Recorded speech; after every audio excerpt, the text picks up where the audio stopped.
जय हिंद दोस्तों जब हमारा देश आजाद हुआ था तब इस देश को गरीब, पिछड़ा और अनपढ़ों का देश कहा जाता था।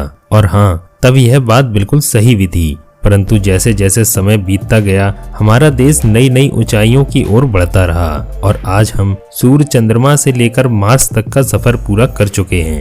आज भारत हर फील्ड में नए नए कीर्तिमान स्थापित कर रहा है। फिर चाहे रोड इंफ्रास्ट्रक्चर में चाइना को पछाड़कर अमेरिका के बाद नंबर 2 पर पहुंचना हो, या रेलवे में पूर्णतः भारत में ही निर्मित वंदे भारत जैसी वर्ल्ड क्लास ट्रेन का संचालन करना हो, या world highest Chenab railway bridge का निर्माण हो, bullet train, smart cities, airports, हर सेक्टर में आज भारत अमेरिका और चाइना जैसे उन्नत देशों को इंफ्रास्ट्रक्चर इन्वेस्टमेंट और इनोवेशन में कड़ी टक्कर दे रहा है। जबकि कई और इंफ्रास्ट्रक्चर प्रोजेक्ट पर ऑलरेडी कंस्ट्रक्शन वर्क भी चल रहा है, जो आने वाले 1 या 2 दशकों में इंडिया को सुपर पावर देशों की लिस्ट में पहुंचाने में अहम भूमिका निभाएंगे। तो आइए आज की इस वीडियो में जानते हैं भारत के उन 5 मेगा प्रोजेक्ट्स के बारे में जिनके पूरा होते ही देश को डेवलपमेंट की इस रेस में काफी ज्यादा बूस्ट मिलेगा।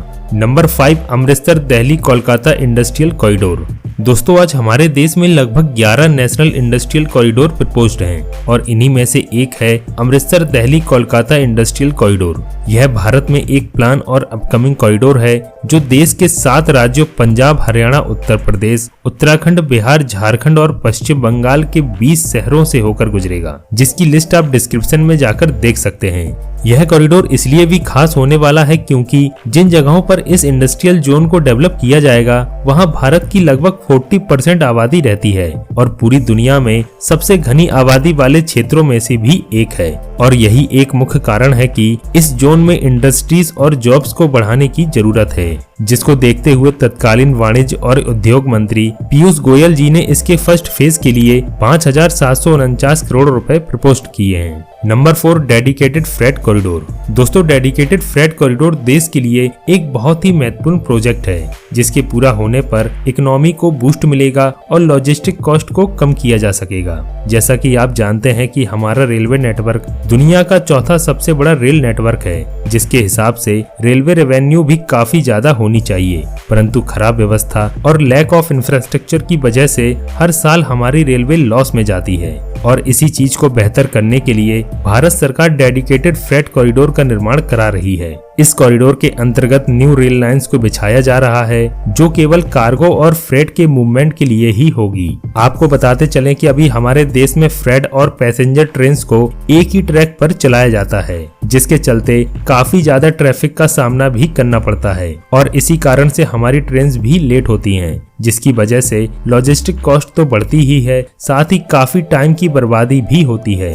इन्हीं सब प्रॉब्लम्स की वजह से सेंट्रल गवर्नमेंट फिलहाल 2 कॉरिडोर, पहला ईस्टर्न डेडिकेटेड फ्रेट कॉरिडोर और दूसरा वेस्टर्न डेडिकेटेड फ्रेट कॉरिडोर पर तेजी से काम कर रही है और आज की डेट तक इस कॉरिडोर का ऑलमोस्ट 80% वर्क कंप्लीट भी हो चुका है। इन दोनों कॉरिडोर के अलावा east west corridor, north south corridor, east coast corridor को सेंट्रल गवर्नमेंट के द्वारा अप्रूव कर दिया गया है, जबकि चौथा साउथर्न डेडिकेटेड फ्रेट कॉरिडोर को जल्द ही अप्रूव कर दिया जाएगा। Number 3, Noida international airport. दोस्तों, आपकी जानकारी के लिए बता दें कि भारत में बीते 9 सालों में लगभग 74 नए एयरपोर्ट्स का निर्माण हो चुका है, परंतु नोएडा इंटरनेशनल एयरपोर्ट इनमें से सबसे ज्यादा इम्पोर्टेंट है क्योंकि यह इंडिया का ही नहीं बल्कि एशिया का लार्जेस्ट और वर्ल्ड का 4th लार्जेस्ट एयरपोर्ट होगा। इस एयरपोर्ट को दिल्ली में मौजूद इंदिरा गांधी इंटरनेशनल एयरपोर्ट के 2nd ऑप्शन के रूप में बनाया जा रहा है, क्योंकि Indira Gandhi international airport at this time over capacity run हो रहा है। नोएडा एयरपोर्ट की खास बात यह है कि इसमें हमें विदेशों वाली सारी फैसिलिटी मिल जाएंगी,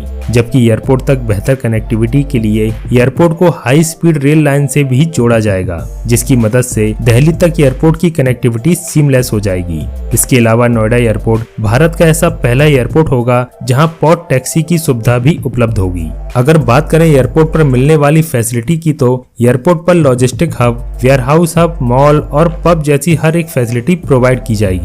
4 फेज में बनने वाले इस एयरपोर्ट में टोटल 8 रनवे होंगे, जिसमें से इसके फर्स्ट फेज में 4,150 मीटर लंबा और 45 मीटर चौड़ा एक रनवे, 90,000 स्क्वायर मीटर एरिया में एक टर्मिनल बिल्डिंग, समानांतर taxiway, ATC building, cargo facility, commercial development, metro और हाई स्पीड रेल स्टेशन बनाए जाएंगे।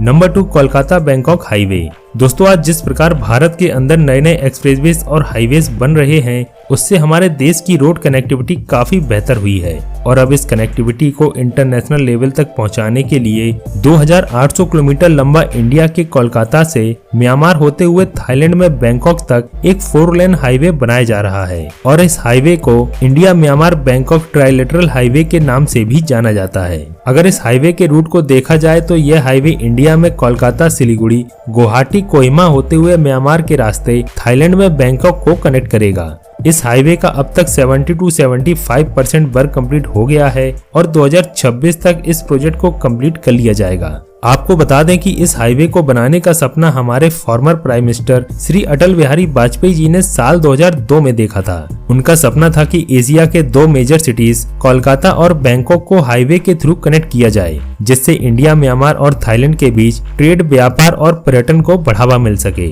और अब वाजपेयी जी का यह सपना जल्द ही पूरा होने जा रहा है क्योंकि साल 2027 तक इस हाईवे को ऑफिशियली रूप से खोल दिया जाएगा। Number 1 Mumbai Ahmedabad bullet train project.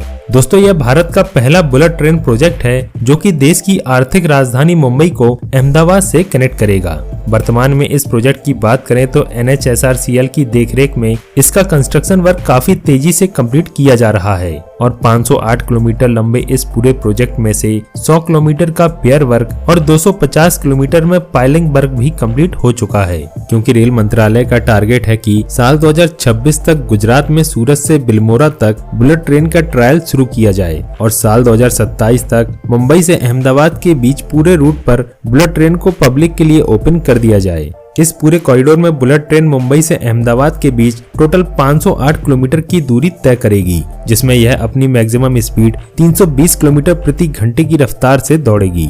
फिलहाल जापान इंटरनेशनल कॉर्पोरेशन एजेंसी इस पूरे प्रोजेक्ट की लागत का 81% खर्च उठा रही है। भारत में इस बुलेट ट्रेन प्रोजेक्ट के बाद कई और बुलेट ट्रेन प्रोजेक्ट प्रपोज्ड हैं। सुनने में आ रहा है कि देश की दूसरी बुलेट ट्रेन मुंबई से नागपुर के बीच चलाई जाएगी। दोस्तों ये थे मेरी नजर में भारत के 5 मोस्ट इम्पोर्टेंट मेगा प्रोजेक्ट, परंतु इसके अलावा भी देश में कई और मेगा प्रोजेक्ट पर वर्क चल रहा है जैसे डायमंड क्वाड्रिलेटरल प्रोजेक्ट, सागरमाला परियोजना, Setu Bharatam project, Vande Bharat mission, green field city, railway station redevelopment, Aditya L1 project जैसे कई अनगिनत प्रोजेक्ट भारत सरकार के द्वारा चलाए जा रहे हैं जिससे हमारे देश में काफी ज्यादा डेवलपमेंट होगी और रोजगार भी मिलेगा। दोस्तों अगर आप किसी भी प्रोजेक्ट पर सेपरेट वीडियो देखना चाहते हैं तो कमेंट में उस प्रोजेक्ट का नाम जरूर लिखें। आज की इस वीडियो में सिर्फ इतना ही।